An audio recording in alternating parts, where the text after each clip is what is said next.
Kaibigan, welcome back. Narito ko ngayon sa Marks at may kukunin tayo ngayon para maprotektahan yung aking yung mga gamit na bibilin ko ngayon para maprotektahan ang aking mga kagamitan ngayong summer darating, lalo pat ngayon tag-ulan na ngayong spring ay yung mga gamit kong wet leather, mga kasuotan at mga sapatos. Apply din sa mga handbags sa mga misis nyo at kung ano pang mga wallets at kung anything na leather. Halika, ipapakita ko sa inyo.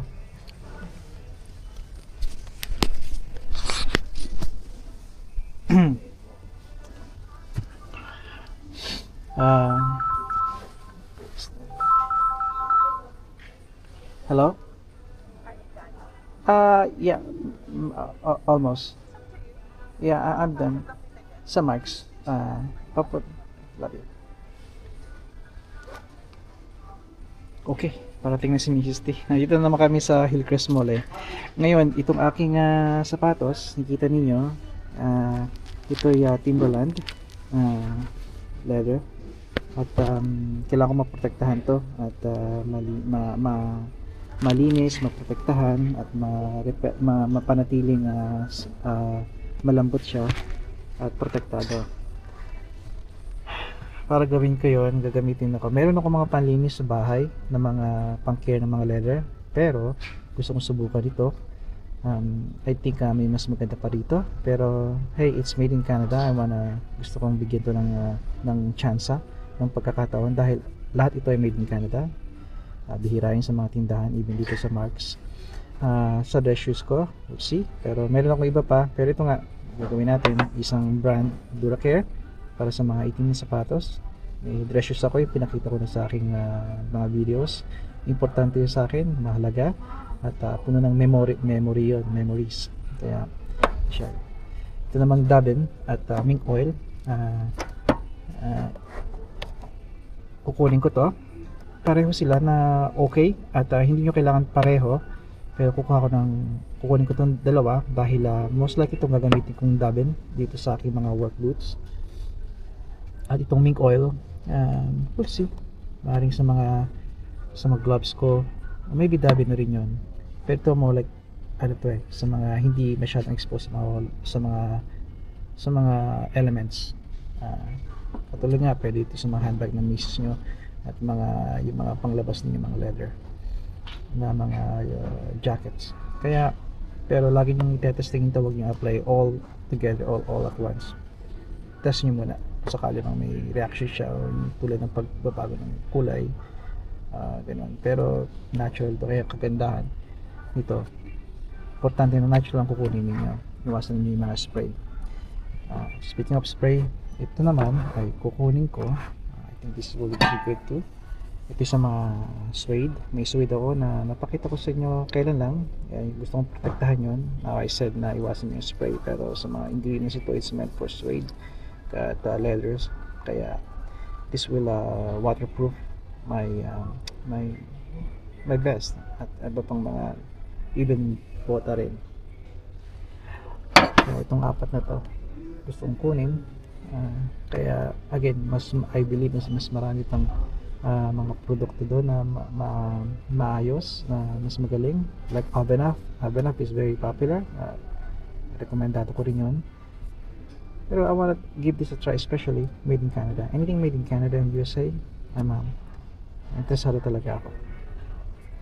Ngayon kaibigan, ito ay so nakita nyo dito sa sapatos ko ay eventually sa review nila ay mapuputol to eventually dahil well, kilala na napuputol to, lalo pat the way I tie them ay yung nilulok ko, yung sinasabi ko lang sa dulo, sa may eyelets, yung may hook doon. At ito ay leather, pure leather to, made by Duracell din, Duracare, Duracell battery yun. At according sa chart dito, 12, 10, 9 eyelets. Yung say eyelets, ito yung mga butas dito. Okay, 9 ito lahat kasi 8 ang mga mahigaw sa botang, 8-inch na bota ng taas. At according dito sa chart nila, which is hindi talaga ganang pisado, pero we'll take it. take it as a advice and guide. 9 ako, 9 eyelets. So ito yun, makapatak ako dito. At mukhang itong pinili ko 60 inch lace, 60 yung length nya. Ano na kung nagpo-focus ito, hope nagpo-focus ito. Ito yun, 60, 72. This is 72. Kailangan ko lang yung 60. Papatan ko to.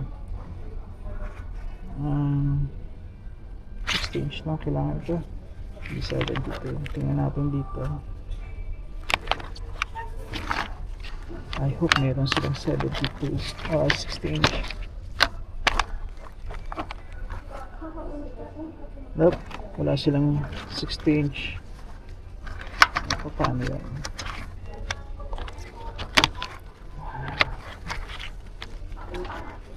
Okay, titignan ko kung anong magagawa ko dito kasi that's another foot. We don't want that. I like this color. We can look at other colors. This is, they look like all of them are 72. Alright, well, yun lang kaibigan. Kamali ako dun. Mukhang wala silang 62. Wala silang 60 inch. Yeah, it says here 60 inch, right? 60 inch. Kahit mayroon ako 9 eyelets, 60 inch. 11 more, 72. And these are all 72 inch. 72 inch lace. Right, we'll see. Kung hindi, last tanggalin ko to, yung lace, at sukatin ko, tanggalin ko rin to. That's a lot of work. I don't want that. Okay kaibigan, hanggang dito na lang. At gusto ko na magpaalam sa inyo another content dito sa Marks. Hindi ko alam hanggang kailan ko ito magagawa sa public.